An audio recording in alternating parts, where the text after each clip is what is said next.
Welcome to the Organic Wine Podcast. I'm Adam Huss, coming to you from Los Angeles. Thank you so much for listening. I'm really grateful to have partnered with some really great sponsors who provide services that I think many of you would enjoy, find useful, and want to support. The first is OOM. That's OOM at oom.earth, oom.earth. OOM has created an industry-changing process for collecting, removing labels, and cleaning and sanitizing used wine bottles so that they can be reused. The cause of the most carbon emissions by the wine industry by a significant margin is the glass bottle, and the recycling rate on wine bottles is troublingly low. OOM just helps solve both of these problems for winemakers at a price you'd likely pay for new glass. If you're a winery who cares about reducing your carbon footprint and having a lighter ecological impact, check out OOM at oom.earth. Use referral code OWP and let them know you heard about them here on the Organic Wine Podcast. Also, if you're considering a holiday in Portugal and Spain, consider booking a luxury wine and food tour with Catavino Tours. Catavino Tours is in the process of making your wine vacation with them emissions neutral or better if possible. They are finding ways to reduce waste and make your trip more deeply educational and meaningful. They are currently booking for a natural and sustainable Portugal wine tour this fall, and you can have an enriching experience while also supporting this podcast by booking at catavinotours.com/OWP for Organic Wine Podcast. That's CATAVINO tours with an S.com/OWP. And finally, if you live in the U.S., especially northeastern U.S. or anywhere around there, and you're interested in establishing a vineyard or adding to an existing vineyard, get in touch with Stephen at Vermont Vineyards. Vermont Vineyards aims to reduce stigmas attached to hybrid grape varieties in New England wine regions while bringing cold climate viticulture into the backyard, where it can be enjoyed as a hobby or a passion. You can reach out to Stephen by visiting vtvineyards.com/OWP. That's vermontvineyards.com/OWP. Okay, this episode is about a topic that I've encountered in many different ways more and more as I meet and talk with people who have become, through their love of wine, more closely connected to the land, to nature, and to the interconnectedness of life that we find when we dig into the soil. I've had some really interesting off-record conversations about ideas that many people are thinking but few are ready to put into words or want to admit. Until finally, Darek Trowbridge suggested that we should record an episode about wine and spirit. No, not wine and spirits, wine and spirit, as in the something ineffable, a participation in something larger than ourselves that we experience in many different ways through wine. You may know Darek as the lovely person behind Old World Winery in Sonoma. You can learn more about his winery at oldworldwinery.com. And there's a great episode of the Organic Wine Podcast with Darek that I highly recommend if you haven't listened to it already. But there's more to Darek than just winemaking. Darek's first epiphany came at 12 years old when he tasted his grandfather's natural wine. The energy in that glass perplexed him, and so began his initiation into a long celebrated tradition of wine and the energy, perhaps the spirit, it conveys. But of course, one cannot get to the place Darek was unknowingly seeking without including all the machinations of life and the lessons to which it helped to have specific aids along the way, wine being one of those potential aids. Darek's official spiritual tenure begins more difficultly with Roman Catholic schooling of 10 years, but more eloquently with meditation and consciousness studies over the last 12 years with two renowned teachers. Darek's hope is to convey what he's learned in a life of wine to produce a spark of passion, allowing the natural flow of spirit through the lens of wine. And we were delighted to be joined in this conversation by Kiara Shannon, who also has an episode very much worth listening to on the Organic Wine Podcast. Kiara is an LA-based sommelier, wine educator, and consultant who has been recognized as a pioneer in the global mindfulness and wine movement. In addition to 2 decades of wine industry experience, Kiara is also a 500-hour certified yoga professional and MBSR-informed mindfulness practitioner with many years of study. This unique background in wine and wellness led to the creation of her trademark Mindful Wine classes and experiences.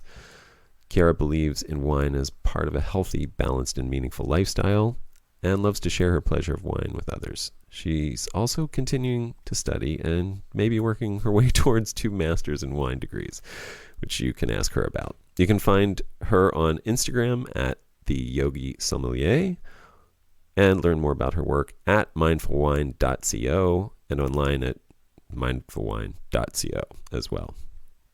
And then there's me. I don't know how much you know about me, other than that I'm the host of this podcast, but a spiritual approach to life was a part of my upbringing and really shaped who I am now in many ways. I was raised by 2 very sincere and devout evangelical Christian parents, and I embraced their faith as a young teen.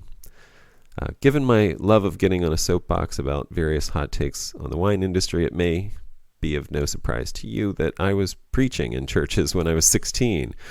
And my first international travel was not too long after that as a missions trip. But at some point, I began to realize that I valued truth over my faith, and the many unanswered questions that I began to have finally eroded my faith. I have a BA in religion from the University of Iowa, which is also where I first experienced psychedelics, mushrooms, and LSD, and shortly after college, I started a church for entheogenic mushrooms. Wine came later, but was no less influential. Looking back on 20 years of becoming ever more inextricably intertwined with vines, I've begun to have the perspective that wine, as an avatar of spirit perhaps, used its sensual pleasure to inspire my curiosity and lured me to rediscover a profound connection to that something bigger than myself through the connection of plants to this planet. Nature may just be another synonym for spirit in that sense, and I've even built this podcast to promote ecological values, which is another way of saying a perspective that sees each of us and our choices in connection and relationship with the totality of life. I've reached a point in my life in which wine is more an excuse for storytelling, more of a metaphor, and what I really want to create with the work I do in wine is to use it to inspire you with the wonder of nature. So that's how this conversation came to be. A big thanks to Chiara and Darek for candidly discussing these ideas. We'd really like to know what you think about this episode. So please email any comments, questions, or otherwise to connect@organicwinepodcast.com. We really only scratched the surface of this topic, but I think you'll find some inspiring ideas, including Derek's proposal of a sacred grade of wine.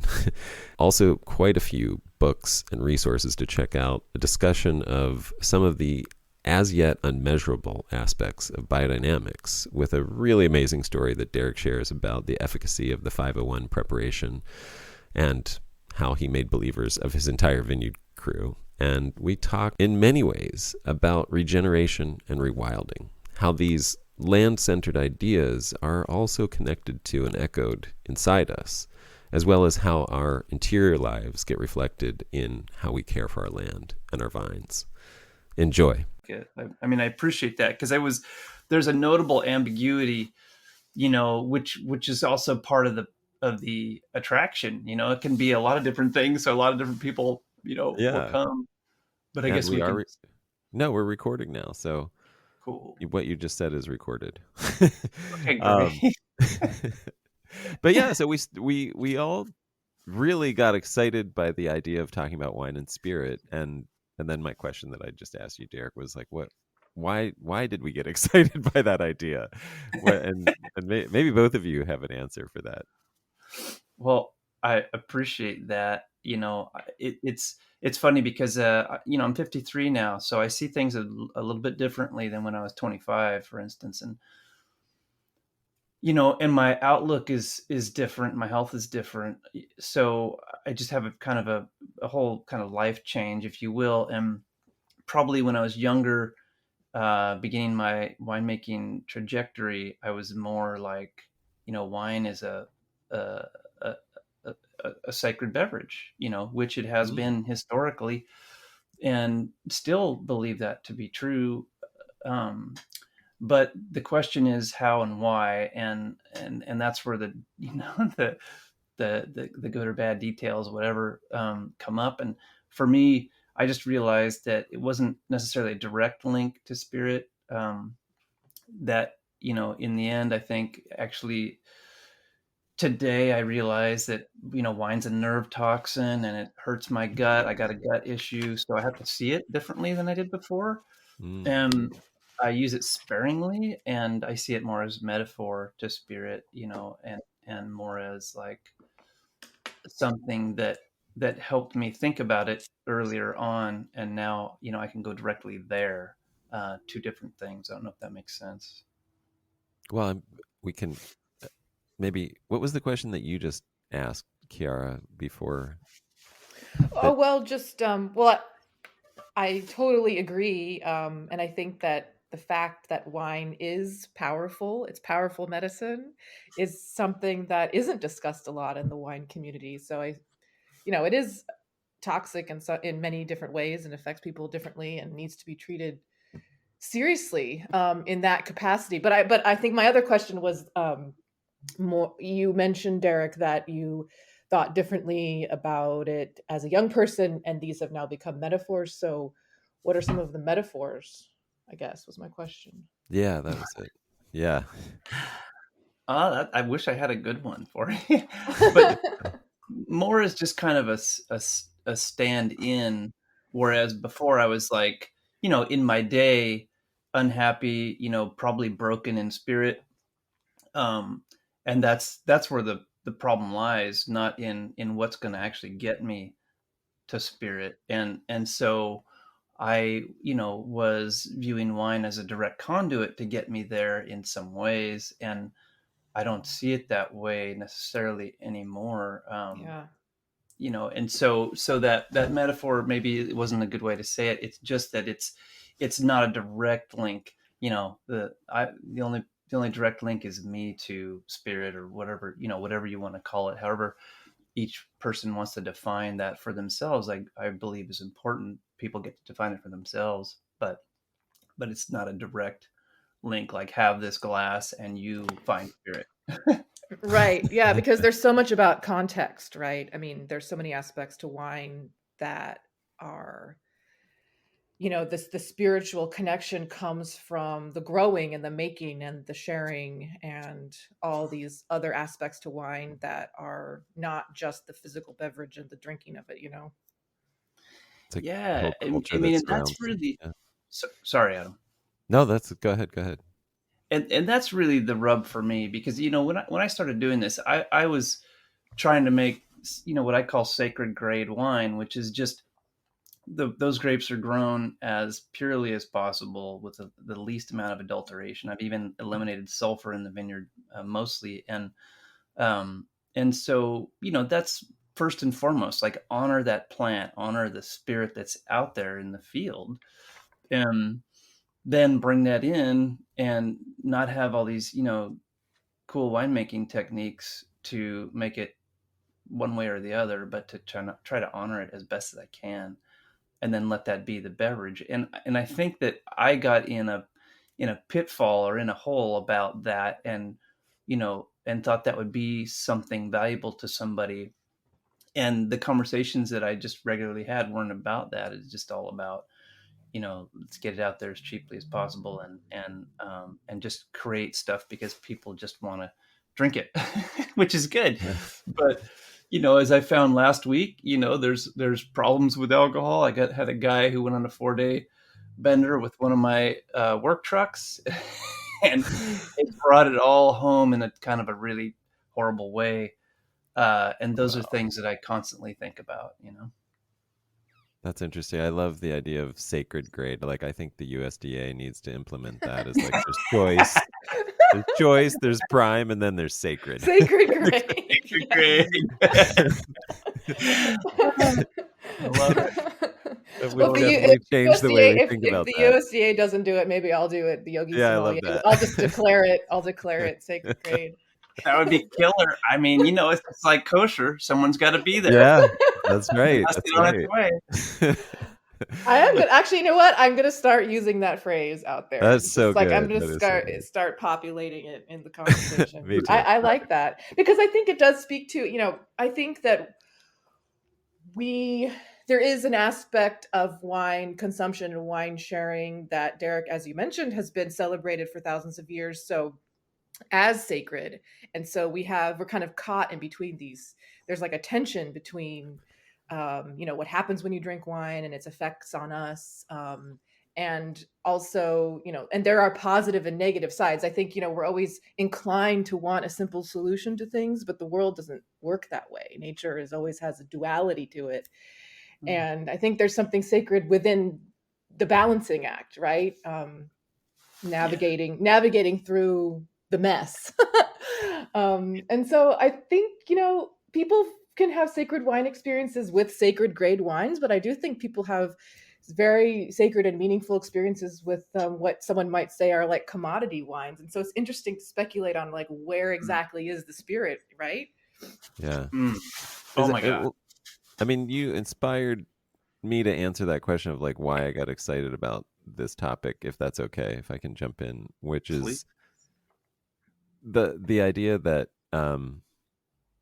wine, like the wine as we initially experience it when we know nothing about it, is a beverage in a glass, and or at least for me, maybe like it always depends on where you come from. Maybe you were raised on a vineyard or orchard or whatever, but for somebody coming into this world from the outside, it was that. It was like my senses were ensnared by this pleasurable experience, and that drew me into connecting that experience to everything that now is really where the excitement lies for me, where the magic lies for me, and it's in that connection, as if the glass of wine is sort of like the flower that's out there that catches your attention with color and aromas and things like that, and then you realize that flower is attached to a plant that is attached to the soil, or connected, maybe attached is the wrong word, but connected to the soil, which is connected to literally everything. And all of a sudden, this wine thing that got your attention, you realize is just this metaphor for the interconnectedness of all things. At least that's been sort of the experience that it has led me on, the rabbit hole that has drawn me down. And there's something about connection that I think is really important about wine. I mean, I for both of you, I think there's this sense of listening and observing and sensing more thoughtfully, like, because I think that's important for connection. I just wonder, I'm just throwing out some ideas for you guys to maybe connect with and riff on. But both of you, I think, approach that sense of listening in different ways, and very interesting ways that I'd love to hear more about. But for me, it's that idea of, to see the connection. It's like, really, you just have to pay attention. You just have to start listening and looking and observing, and suddenly you realize how much intelligence there is in the fact that you put sheep poop on the ground, and from that you get this beautiful, delicious sensory experience in a glass. Yeah. And how is that possible, and how can we even explain that? Which we can't. I don't think we can. But and that's kind of where spirit comes in a sense, in that. But please, I'm just throwing some things out there. Maybe connection is something to talk about. Oh man, I'd love to riff on those two comments, yours and Chiara's. And I think it comes back to, it comes central to place, right? So the place kind of decides the flavor. Varietal has flavor, but the place helps create that flavor. But then, as back to Chiara's point, it's also about, of people having a sacred experience with what we'll call non-sacred grade wine potentially. Yeah. And but that can be about the place, right? In the right setting, that's transformed. And the setting, restaurants know this, right? They create a transformation and you feel a certain way. Go back to that study that was done a long time ago where they served the same food in a diner setting and in a white table setting, and everybody liked the food, even though it was the same food, better at the white table setting. On and on from there. And then if we talk about place, we got, the place of production, wine production, place of consumption, but then coming back to connection, as you mentioned, Adam, and I would say intimacy. I'm intimate with the spaces where I work, and I honor that intimacy. That is sacred to me. That is how I can make the most sacred product that I can, in my own way. And my biggest, you said listening, Adam, and my biggest tool in that toolbox in farming is observation. I mean, I have a master's degree in winemaking and a bachelor's degree in viticulture, but really none of that is as important as my power of observation. It took me a lot of years to really come to the truth of that, polishing and polishing down to the final shine of the truth. And it's that observation, and that shows my intimacy. What am I seeing? What am I missing? What am I in tune with? What am I in touch with? And tuning in, as you mentioned when we spoke offline about their sort of emails, Adam, about tuning in to plants. And I think it's an Yeah. important thing, and I do it in all my daily. I mean, tuning into the other person. That's important. That's compassion. Tune into the plant. That's also compassion and understanding. It's becoming a part of your outer surroundings, and yeah. So that's what I'd say on that. Yeah, and just in addition to factors like set and setting being important for having kind of a consciousness, a transformational, a transformation of consciousness with wine, I think also intention is a big part of it. At least that's been my experience, studying mindfulness and different yoga and mindfulness practices, and the changes that take place in your brain when you perform, when you go through the actions of setting an intention, being present, observing, listening, Adam, just like you were mentioning, and how that brings about an actual shift in our nervous system. And, Mm. we go from being in a stress response, which we kind of basically live in constantly in modern life, more and more every year, it seems, into a place of, the parasympathetic response, but into a place of sort of openness and creativity, and a sense of security and safety. And I think everyone craves this. This is something that we crave and need. And wine is one way, with the right intention, the right setting, the right context, all these things that has the capacity to bring this about for people. It's not the only thing, meditation, intimate, different expressions of intimacy, emotionally, romantically, all these different things. But I do think that wine is one thing that hits at a very primal level of needs and desires, and the common human condition. Yeah. The other element that I think we've all touched on is this idea of metaphor that I really like, and I think that, I guess, is me digging a little deeper into the listening and observing aspect, because some of that might end up being translation and interpretation when you listen closely enough. Because just like as an example, I just came back from a workshop on reading your land with Nicole Masters, and I mean, talking about having my mind blown by soil. It was like we just walked out onto a patch of the ranch where it was held at Piscinus Ranch, and literally it was just whatever the what you'd pass over 100 times, because it was just some random spot in the middle of nowhere. And we just sat down, 100 people sat around her and listened to her for like an hour talk about what she could tell about that land based on what was happening, what she was observing, the color of the plants, the height of the plants, the absence of the plants, what type of plants, the and and it's stunning, like the amount of ecological knowledge that is available that we've lost over time because of our disassociation with these things, that is there, that really is an entire, it's tomes worth of knowledge that we could read and hear and interpret, with the right, with a little bit of attention and learning and guidance. And it's when you realize even just something like that, like the grass that you just walk over every day has these kind of messages. It's like, what other messages are you missing Mhm. out on? Mhm. And Mhm. what other languages are you, what other things do you not hear because you don't speak the language? And there's this, I think one of the things that we were talking offline that you mentioned, Derek, was that, this idea that plants can speak, and there's this whole science of listening with your heart, uh, which apparently is a sense organ rather than just a muscle, and there's a whole bunch of stuff going on with that. But I just want to throw this out too, that Nicole, when we would delve into things like biodynamics, where we start talking about energies, she rather than to be dismissive, the way she referred to some of the things that what were we just haven't figured out how to measure those yet.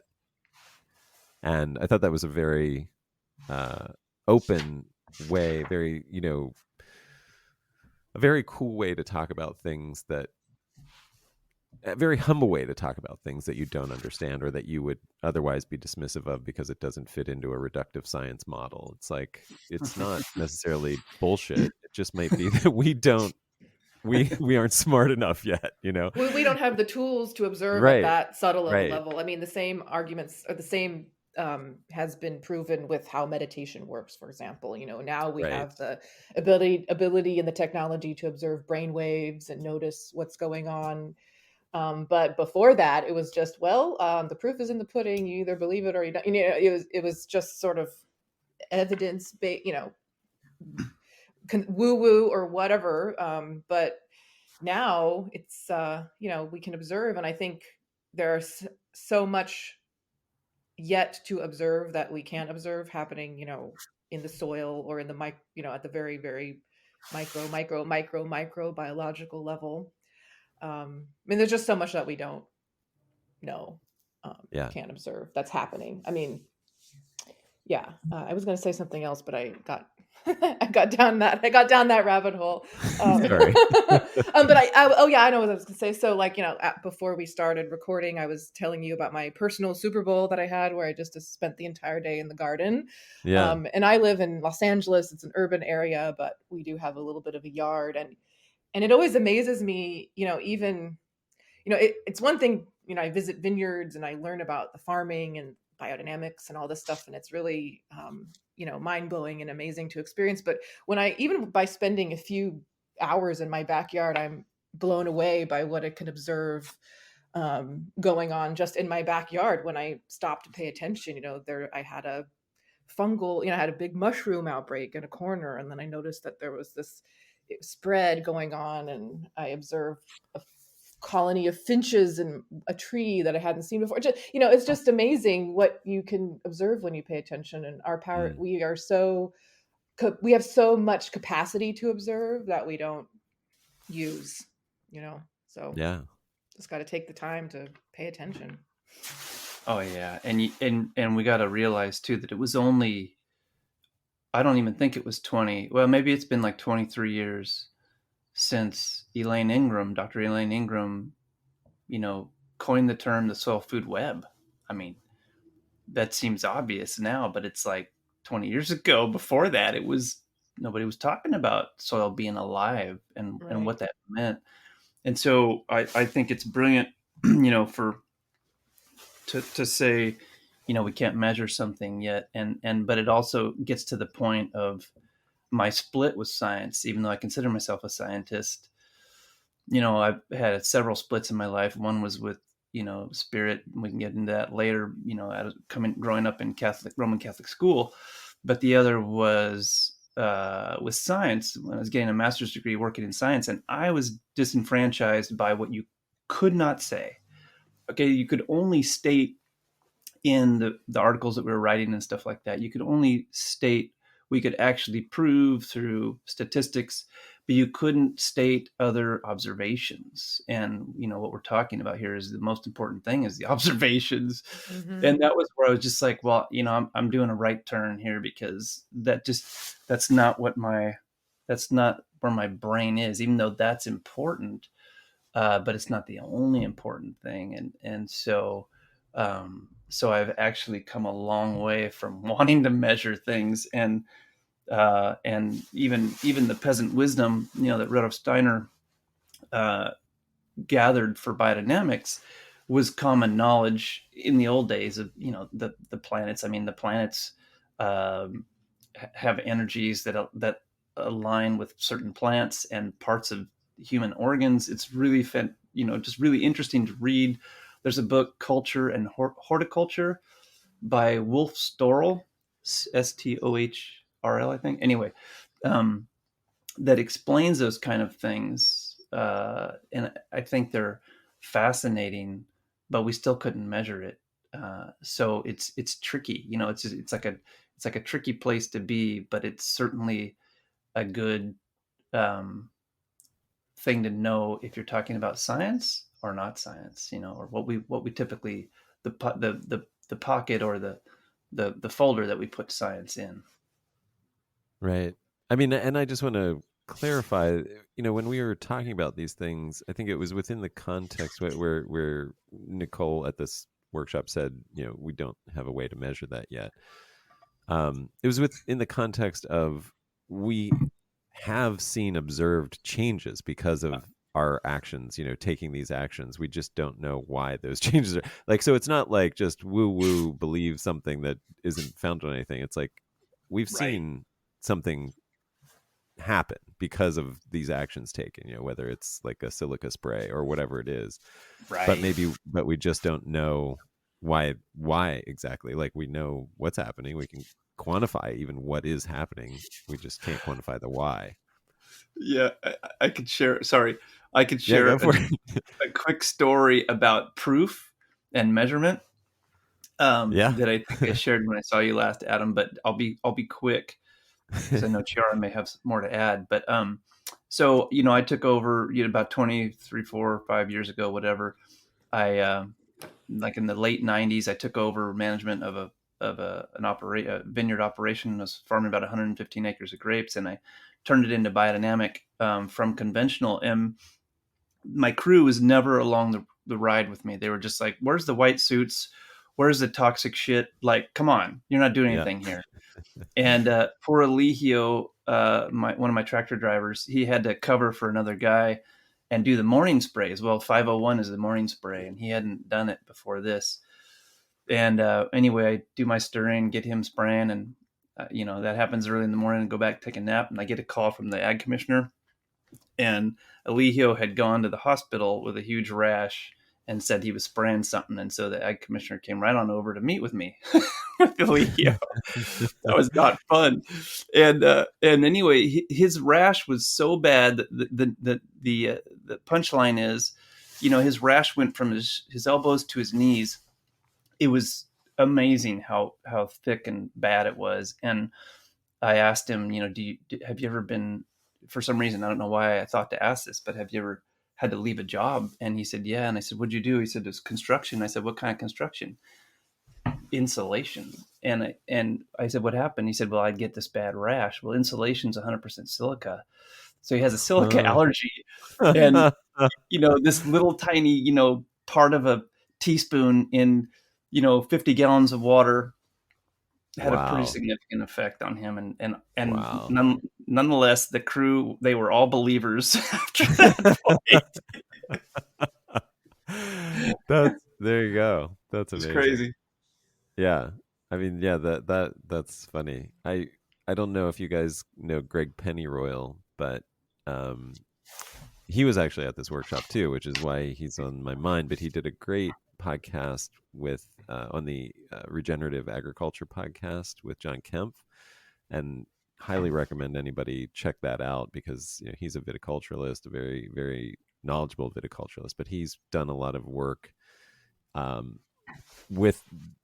He actually worked with the doctor of the Dalai Lama, because that person lives in Temecula here in California, and he was finding that these dilutions of I'm gonna this is gonna be totally wrong, so ignore everything I'm saying and go listen to it. But the dilution, they were doing these dilutions, and it wasn't until they got to like essentially a parts per million that would be considered like non-existent, where they started seeing the effect go up from these things. Like, so like these, homeopathic amounts of whatever it was that they were doing, um, is, you know, like it was sort of like if you, like, people joke about like a whispering vermouth into a martini glass to make a really good martini, and it's sort of that idea. It's like you just whisper the idea into the water, and that water now has this,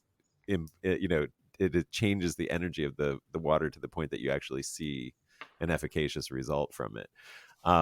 Anyway, I just, something for people to check out, because there's actual, some very interesting findings going on with whatever he was doing, and he's got a lot to say about these things. Well, it's really interesting because, like, when you start to hear, when you start to go and read about all these astonishing, you know, stories like you just shared, where something that you think doesn't really make sense, and then there it is happening. The line almost kind of becomes blurred between those types of things and like what people might report as miracles. It's like there's where is the line? Is there a line, right? Maybe there isn't. I don't know. Mm, yeah. And it could be said, we co-create miracles, and that's probably maybe a bigger discussion, but like what you offered Adam about the dilutions and homeopathics. Yeah, it does. All homeopathics don't work until a certain dilution, and not usually a high one. And I think it has spiritual implications, because it's, how could that work if things are not energy and vibration? Everything is energy and vibration.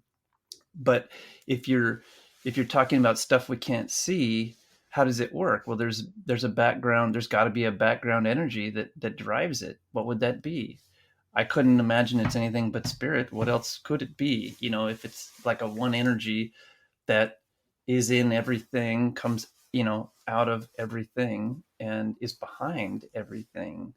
And to me, it's proven there in homeopathics, and how we can take, I would say that a gunshot is one of the, one of the strongest things we have on this planet. But the Eligio that 501 stirred was a pretty intense experience, and it was Wow. only Yeah. energy with no bullet and no gunpowder. Right. Right. Yeah, that's amazing. So, Derek, when you and I were talking, right as I was last leaving your presence, the last time we were together in person, I think we were talking about, you brought up how biodynamics, says at least 10% of the farm can't be farmed. You leave it to as habitat. You leave it as whatever. In a sense, you leave it wild. And I was like, yeah, that sounds a lot like tithing, where you're giving, in a religious tradition, that 10% to God. And what you were saying was, like, in biodynamics, one of the things is you're leaving habitat, you're leaving space for the the land to express itself however you want, but it's also this area where wildness and generation can happen, and regeneration can happen. And I know, Kiara, you brought up regeneration as we were talking offline too, as a spiritual idea. And I don't know if either of you want to reflect on that, in terms of, I feel like so much of what we're talking about with wine and spirit actually is really about the farming, or the connection of wine to the land. And I think that's really interesting as well, and how that ties into regeneration, rather than all the things that people think wine are about, which is like bottles and liquids and glasses and, all that kind of stuff. I'm just throwing out some ideas, if either of you want to riff on those ideas.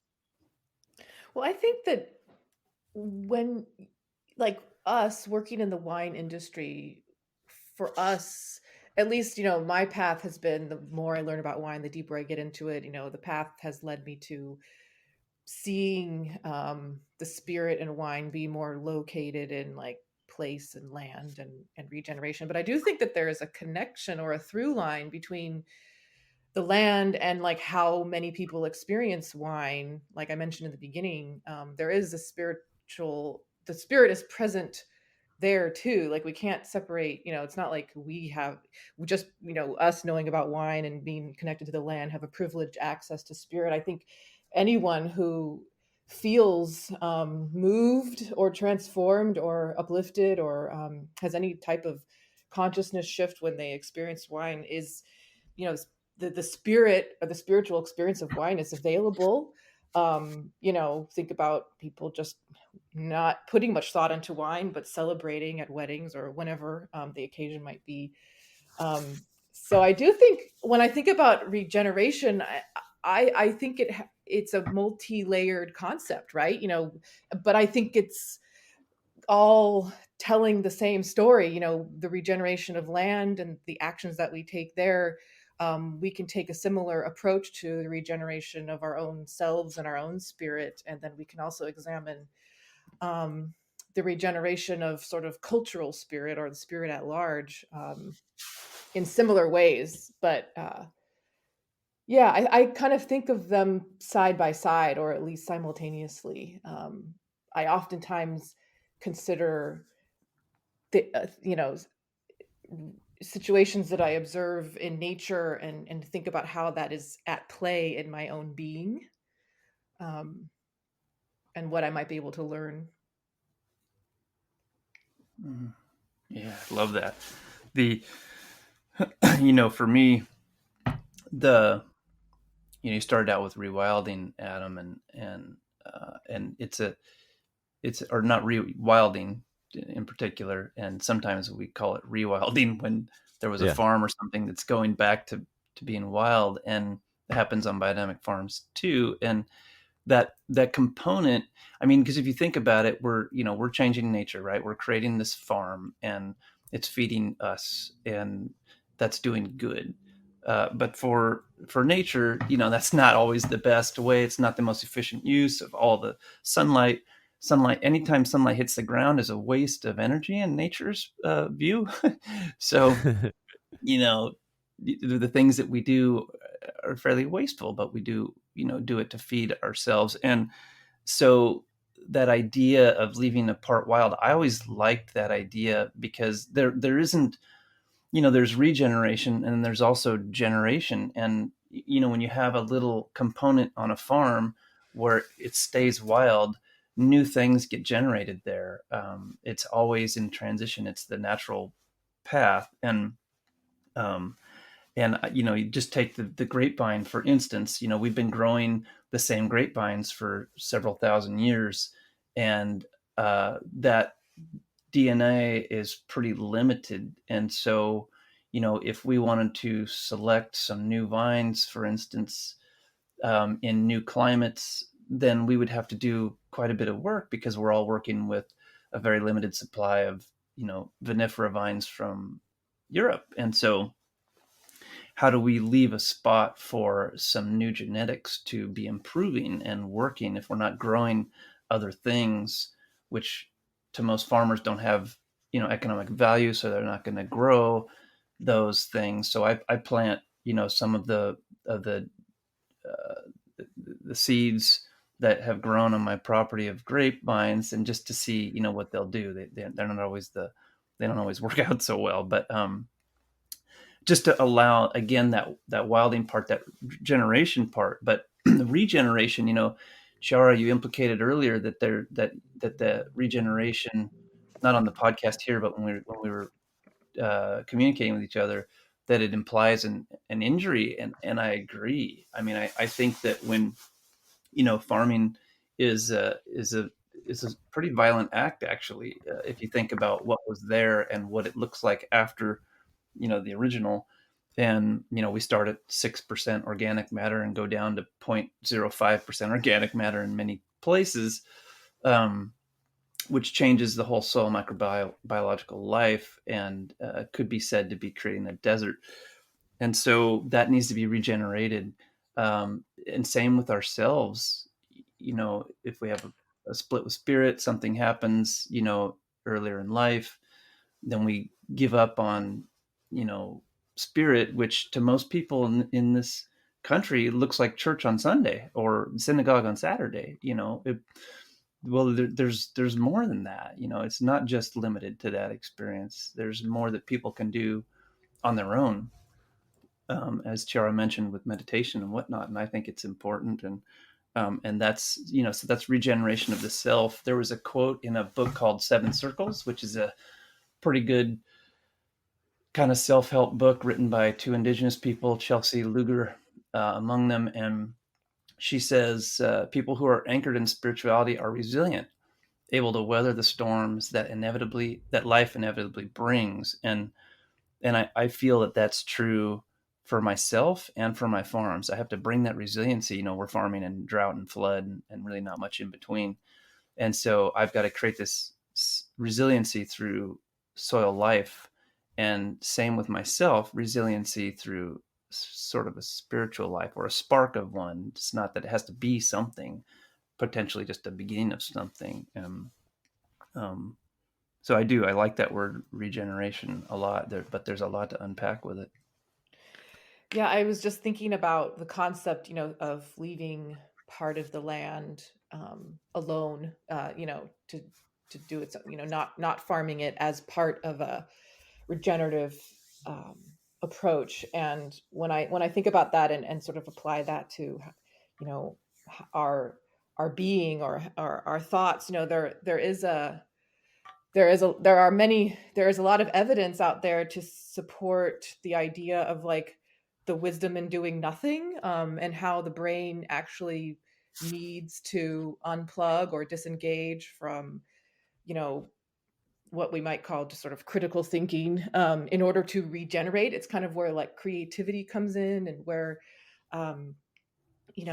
it we can have breakthroughs in thinking is actually when we're not thinking.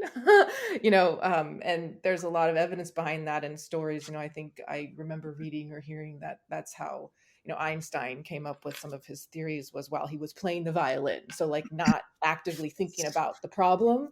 But there is a lot of, I think it's another example of how we can see the benefits and the healing and the solutions in nature, also alive inside ourselves.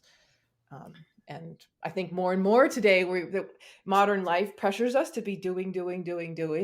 But that's really stressful, and we do need to slow down and stop and not do more, I think. Oh my God. I love that. That's been, my path has been to try to shut down my active mind, not literally, but to, come back to doing nothing, as you say. And, Matsumoto Fukuoka, who wrote The One Straw Revolution, kind of wrote the Bible on that. But he says clearly, it's not, it's not do nothing completely. It's, you still got to chop wood and carry water, which they literally did. He and his students ended up students that went there to visit him farming rice. And he became known as sort of a Buddhist leader. Actually, I don't even know if he, was part of the Buddhist religion, but he was treated as such.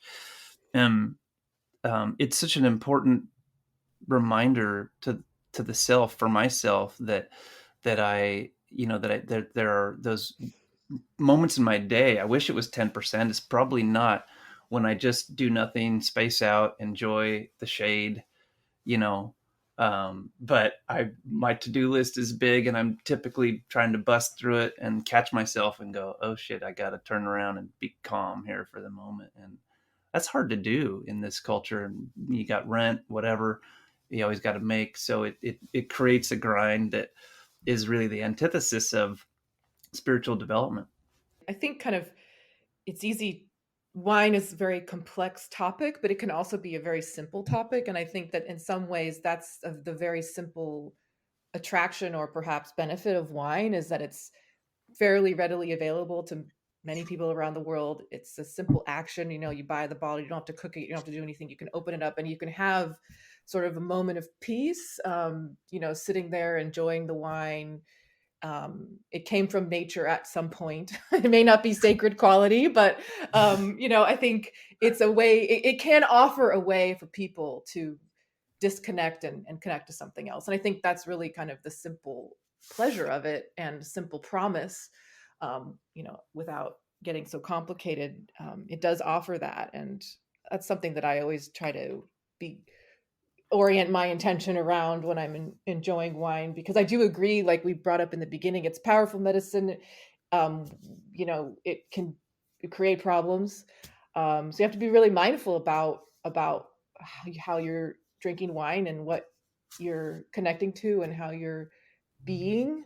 Um, and there's a lot of beauty that can come from that. So yeah, just I was just thinking about that, and how, at least for me, wine is always is something you can reach to for a way to connect to nature and kind of slow down and simplify and sort of let your mind wander as you're enjoying it. Yeah, I wanted to respond to a couple of things. The idea of wildness. I've had this problem with people talking about terroir, where it's like I don't know what it is. I feel like there's like always land has always been connected with humans, and I think the idea of wildness actually came as an attempt to eliminate certain humans from land. This is part of the problematic use of the term wilderness or wildness. Um, and I just want to clarify that when I use that term, it's always inclusive of humans, and so there's always some cultural element to it. There's always some um, we are part of that. And I think that's actually a profound connection that we can have when we stop thinking about it as removing us. I mean, like, if you guys know my wine, we have that wine called Hello Old Friend, and it's a picture of the earth saying that, and the whole point of that was like this reminder that there isn't an antithesis between humans and nature. It is a friendship. And it's actually much more intimate than a friendship. And so that was just something I wanted to think about that, and maybe that actually brings up other things for you guys too. But this, and then also jumping back to the idea of this leaving some part of your farm wild. I've actually just recently started thinking about including every part of like my wine business and really my life with this idea too, where it's like they're sort of letting go of certain things, like this idea of control.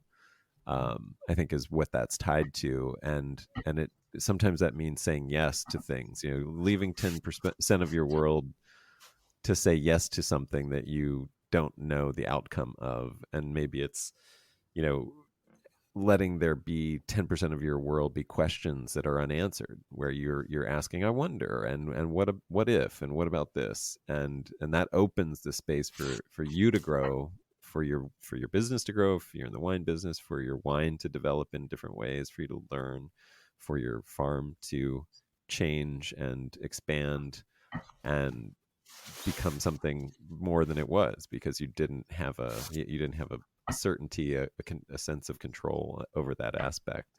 And it might fail, I mean, nothing might come of it, or failure might come of it, or like disaster might come of it, but also something super profound and new can come of it, and that's part of the risk of saying yes to something. And I wonder, just in terms of that, we've this idea of intimacy and connection. I have a story about that. That's something that I've been thinking about in this sense of spirit and wine that relates to all this. But I wonder if each of you, in addition to responding to anything I'm saying, have stories of times where this came out, where I don't know, maybe it's just as broad as you sensed this spiritual moment in relation to wine. I mean, for me, it was like picking prickly pears. I get embedded with spines, and I started realizing like they're barbed spines, so they don't leave your body. And what becomes of them? Well, they become part of me, like, and so after a harvest of prickly pears, like I have wine in barrel or in bottles or whatever, but I also have that plant. I have like this intimate connection with this plant inside me. And that connection to me has become much more profound, even though it's painful initially. There's some reward to that, because bridging this gap between the other happens because of that. And I kind of like the metaphor that has become in my life, and getting barbed prickles in my skin. But I don't know if you either have stories similar to that, or totally different from that, but where you've really felt that spiritual connection to wine. Well, this sounds like an ancient tattoo method. Yeah, totally. uh, it's funny. I caught the word antithesis. I'd probably just start there, and hopefully I Yeah. can come back to where you just left off. But it really comes from separation. Right. And Chief Seattle, I used to read this story to my kids. There's a great little children's book about Chief Seattle, and he gave this really famous speech when they were finally removed from the land that is Seattle and put to a reservation. And it part of it was you people are completely separating yourselves. You come in and you build little fences and you have separate pieces of land, blah blah blah, and that you're creating this separation between you and the and creation, you and the earth, and it will be your undoing. You could say that we're seeing that somewhat now in the world Yeah. today in the news. And there's separation from the land, there's separation from self. Martin Prechtel, a shaman who wrote a book called The Unlikely Peace at Shishumakik. I don't know if I'm pronouncing that correctly, but just a great book that changed just was a revelation to me about connection and intimacy. And it all comes back to the seed, actually. And seeds being actually the most important thing, because they are regeneration in a box, if you will. And that intimacy that is sort of lost, that connection that's lost when we take land and use it for something but in a way are disconnected from it and have no mythology or understanding of or like the plants, the beings that are on the land aren't part of our creation story, for instance, then it's hard to be really that connected with the land. And so adversarial relationship comes. and and really, you could say that Western culture is all about adversarial relationship, and I certainly have had that embedded in my own self and had to work on getting it out. And it was really the way I grow things. It was there. It's like forcing something to grow, even that way, instead of creating conditions and allowing something to unfold in a beautiful way and be its own sacred being. I'm standing there trying to force this this to happen, and that's because I'm separated from it. I'm separate, and in sort of an adversarial way. And so I would say that wine used to bridge that gap for me, and I would become more observational or more observant to these kinds of connections. And then when that wears off, go back into my need to make money mode and adversarial, and make the land work for me. And they're very different places, and yet they both existed within me. And thankfully I've eliminated as much as I can so far, and hope to more, that adversarial part. Yeah, I mean, I think that's the tension that we, as modern, as people, living in modern living with society and rules and economics and having to make money and all these different things. There's this it's this the path we have to walk. You have to constantly make difficult decisions, that may be in service to spirit in some cases, and may be in service to needing to pay the rent in other cases. And this is just the condition that we're in. Yeah. It reminds me of when I studied was studying yoga philosophy, and um, some of the ancient stories of just of a perspective on life that is not like, oh, there's a right way and there's a wrong way, but rather there's different ways, and they are both hard. And the answer is not this way or that way. The answer is you look within yourself and choose, and then you choose again, and you choose again, and you choose again. And that's just a very different perspective than what I was raised to see, how I was raised to see the world. And, growing up in California and the United States and the West. And it's taken a lot of time of digesting that and reflecting and thinking. And it's a constant struggle, because we're growing up here where I was infused. It's like I can't, the I guess colonial perspective, or like whatever you want to call it, or that's infused into how we look at things living in the United States and the West, as opposed to this other way of looking at it, which could be indigenous informed or Eastern informed, these different perspectives. And it's a choice, it's a constant choice. I kind of have this gut reaction way of thinking, and then I need to kind of pause and reflect and think, well, are there different ways to look at this?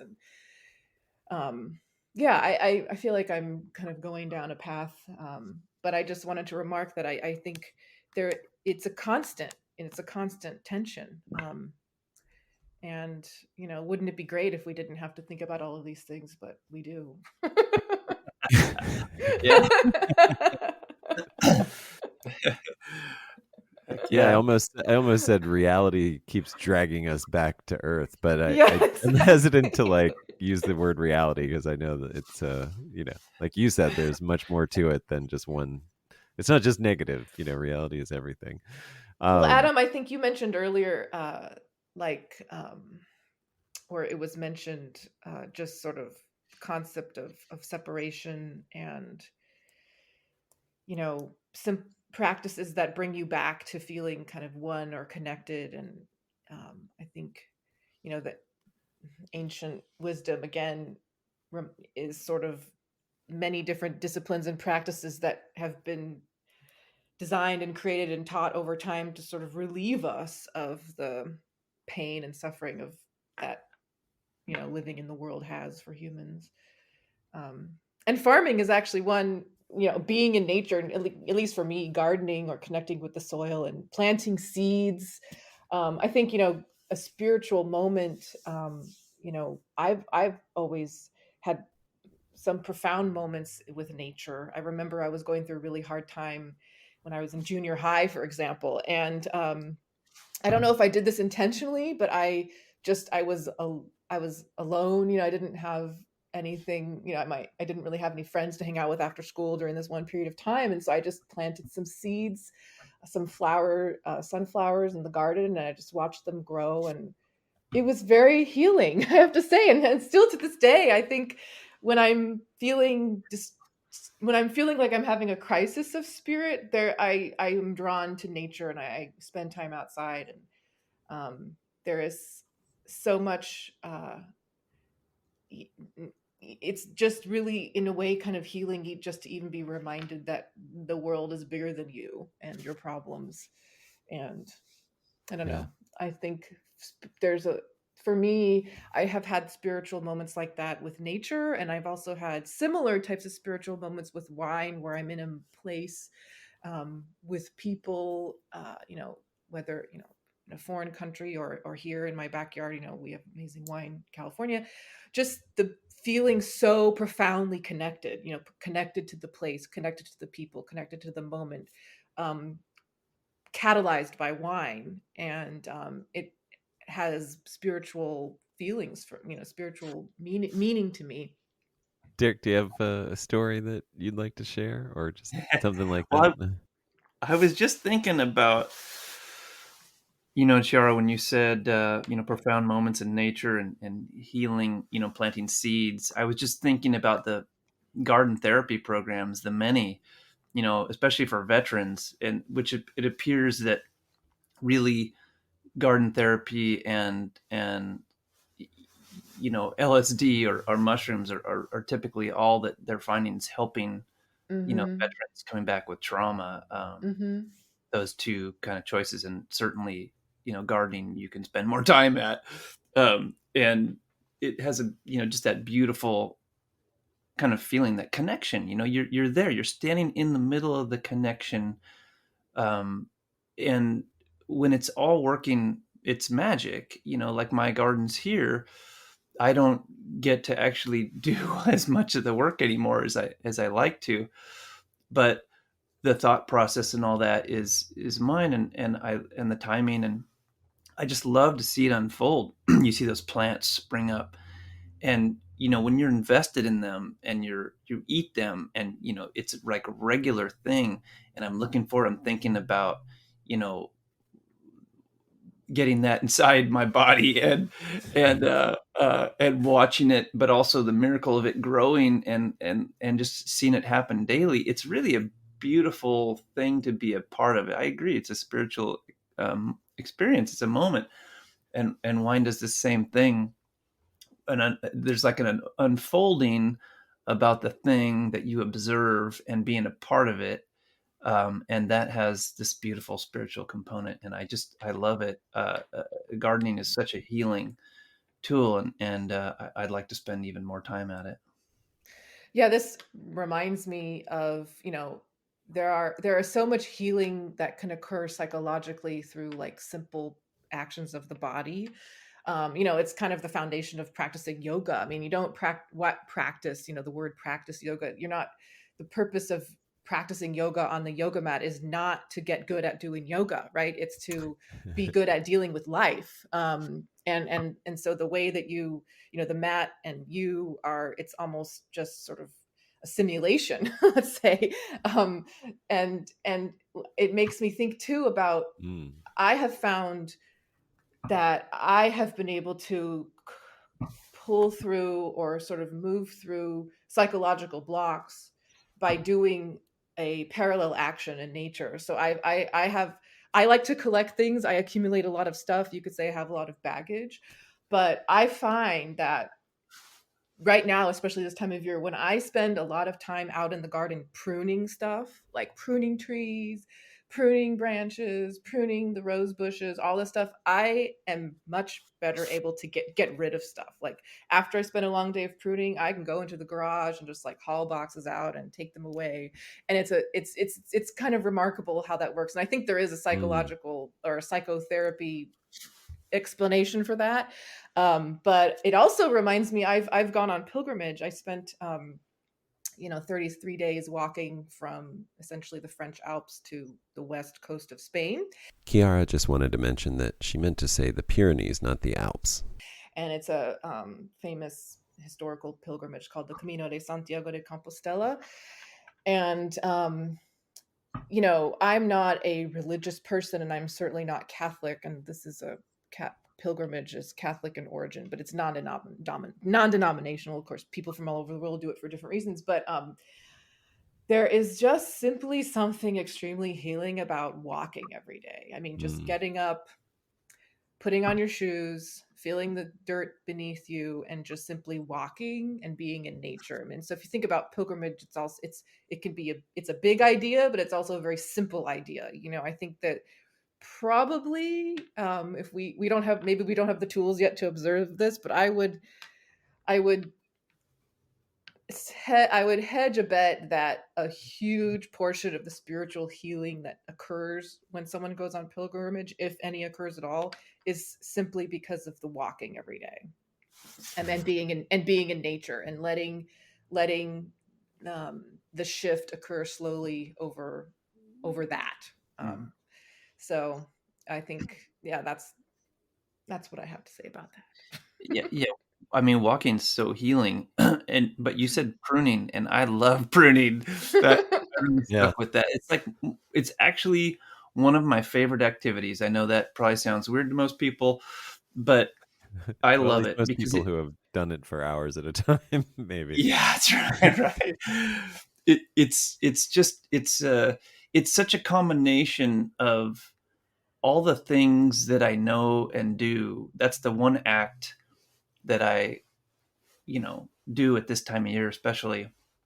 And I was an early pruning addict because I since I was like 12, I started pruning the trees that were growing up in our orchard in my childhood home. And that just kept translating. There's a sculpture to it. There's a beauty in the human creation, but you're co-creating, right? The plant giving you something. It's giving you the raw material. It's not a piece of marble.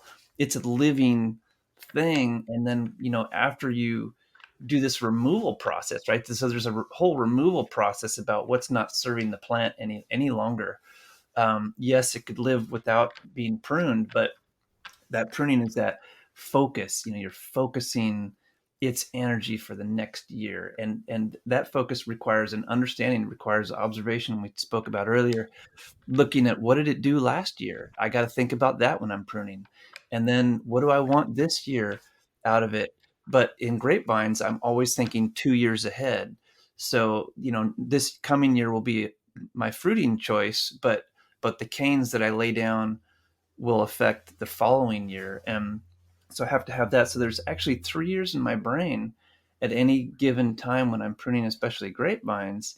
And it's really interesting to me to sit in the middle of that conversation, that there's more happening there than just me. And it's a new beginning. It's like an Yeah. initiation, Hmm. of the Yeah. new year. And I love pruning. And Yeah. pruning is like, so I think at least for me, I was afraid of pruning because I was afraid that I would make the wrong cut or hurt the plant or, not disinfect my pruning, or all the different things that you read about.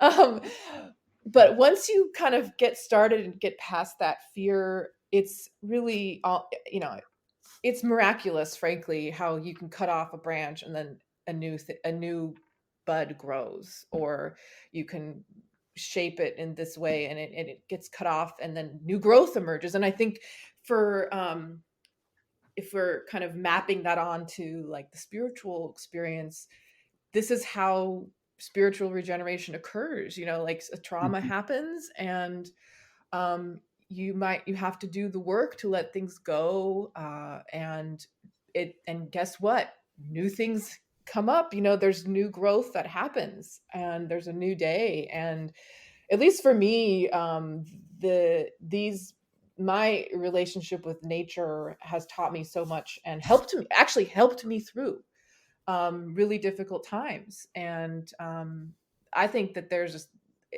if that's not spirit, then I don't know what is. Yeah. Yeah. I I love I that we're. love that. Oh, go Sorry, ahead. go ahead. Oh no, I love that we're talking about pruning now, and it's I mean, literally, I have blisters on my hands from pruning all like last week, and it's like there's something again connected. Bringing this back to connection. Like, why are we talking about this right now? Why is this on our minds? We are connected to these cycles of nature, and it reminds me as well. Like I asked the question, like, what is a vine? I just started thinking about that as you guys were talking about these things, where I'm like, you think about the fact that for some of the vines that we're growing here in California, it's not like they started from seed. So they've been cloned repeatedly for hundreds of years. So literally it's like this, there's a direct connection, like it was a cutting of a plant that was a cutting of a plant that was a cutting of a plant that goes all the way back to some far distant place and far distant time.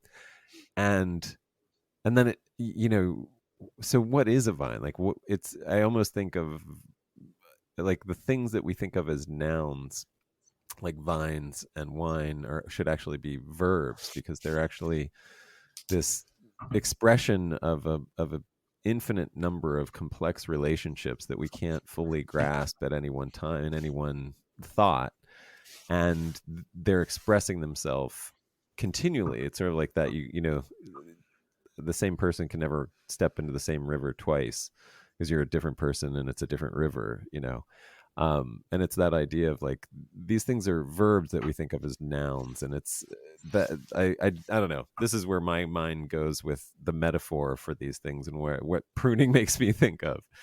I'm sorry, and you were going to say something, Derek. No, well, I mean, and that just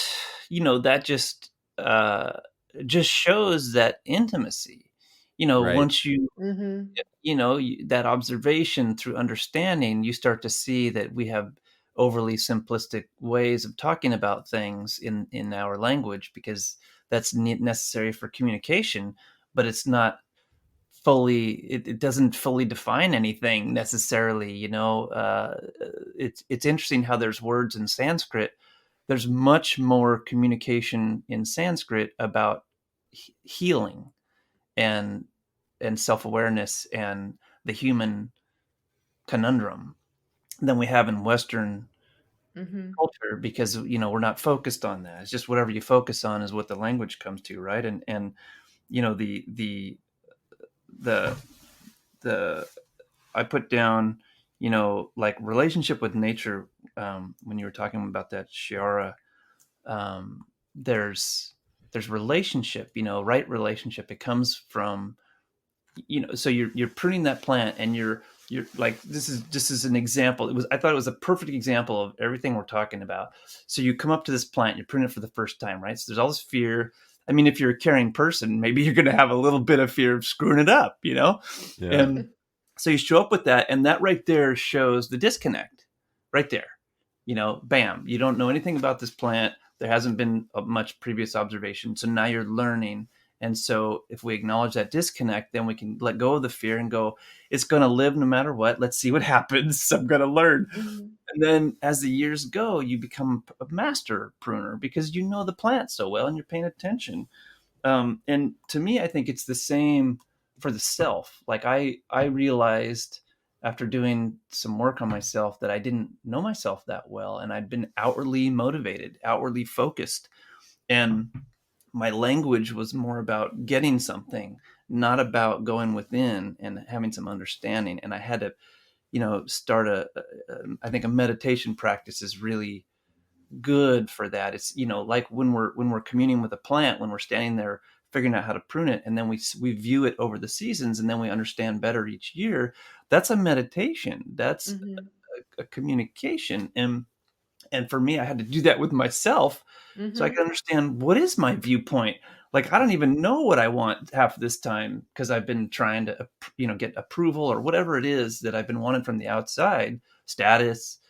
Now I've got to find out who am I, and that was a bigger process. But getting in touch with the plant, I think, is a great beginning, for that whole process. A great illustration of the whole thing. Yeah, I love the idea of looking to plants for wisdom, observing them. I mean, again, yeah, I was thinking the same thing about how when I first go out into, at the first pruning of the season, I go really slowly because it's almost like that re-seeing it, rethinking, slow, like getting back into the mindset of the plant and what the plant's needs are. It's that like reabsorbing a perspective that you haven't looked through, looking through eyes that you haven't looked through for a while.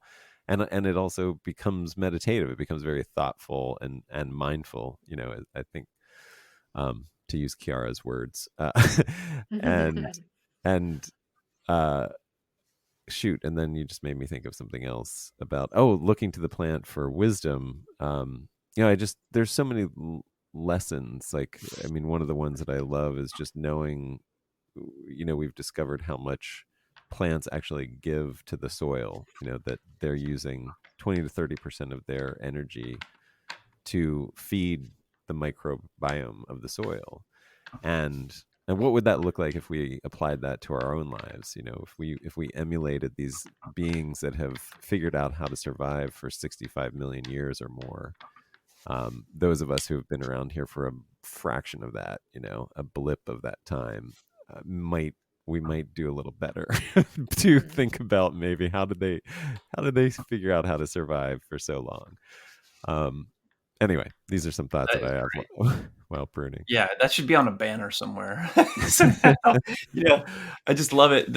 I call them glucose kisses that the Oh yeah. plant gives the bacteria, through the roots and the fungi, and that's another whole soul geek, conversation. Yeah, But I totally. just love that you brought that up. That 20% that goes back. What if I give 20% of myself back to myself each day? Like I Yeah, just, to what sustains you, to give to yeah, the network and community that sustains you, give back, that's it. That's yeah. beautiful. And just on a more fun note, I now thanks to Nicole Masters, think of plants as sugar daddies. They are, man. Totally, because they're getting it for free. So they got the bank right inside them. They're just like, printing out all this money and handing it to the bacteria, and they're like digging it. They're having a little party down there in the soil. Totally. Yeah. And it's really amazing, the science that we are now able to, quantify and understand in terms of like epigenetics and the quorum sensing and quorum quenching in the soil. I mean, like just in some of the crazy stuff that we're finding out is that, in any square foot of soil, there are, dozens and dozens, probably hundreds of different species of weed seeds, but it's only when the microbiome of that soil has the right quorum of bacteria and other microbes, that those will get the signal to express themselves. And so when you see a plant growing in soil, it literally is communicating something, that the soil, like, it is communicating a message from the soil. And I mean, I just think that's fascinating, and that we can now actually study that and quantify that is amazing. And go ahead. Sorry, there's a whole book called Weeds by Charles Waters. I don't know if you read it, but it's this thread, and really what you just offered is like, so then what is a weed? I mean, a weed is really just what we decide, if it's got thorns and it's poking me, then that's a weed and it's coming out, but everything else is part of that. We keep coming back to this, that observation, like those plants are telling us something, learn from it. The soil's needing something, and what often grows on the surface is what they call a concentrator.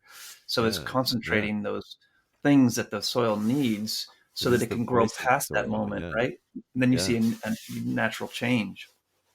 Yep. Yeah, that's great.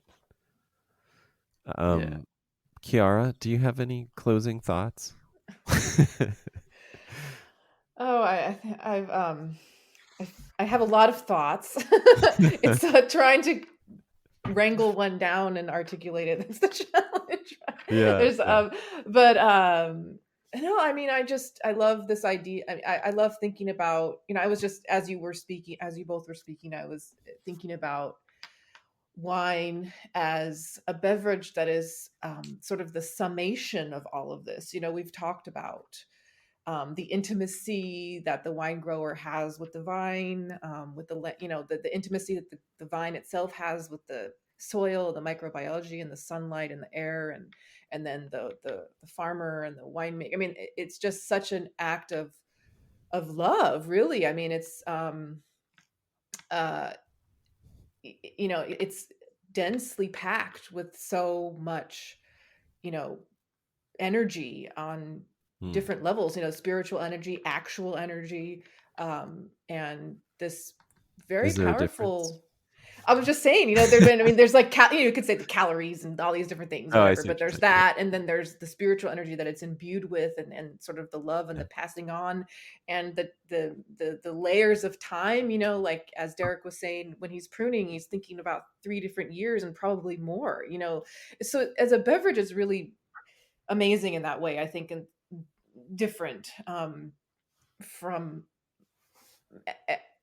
almost any other beverage, because it's got all of this in it. And so I was just thinking about that, and how, because I'm always drawn to why wine, like why has wine been so special for humans for thousands of years, and I think it must have something to do with this, how it captures all of this in one sip.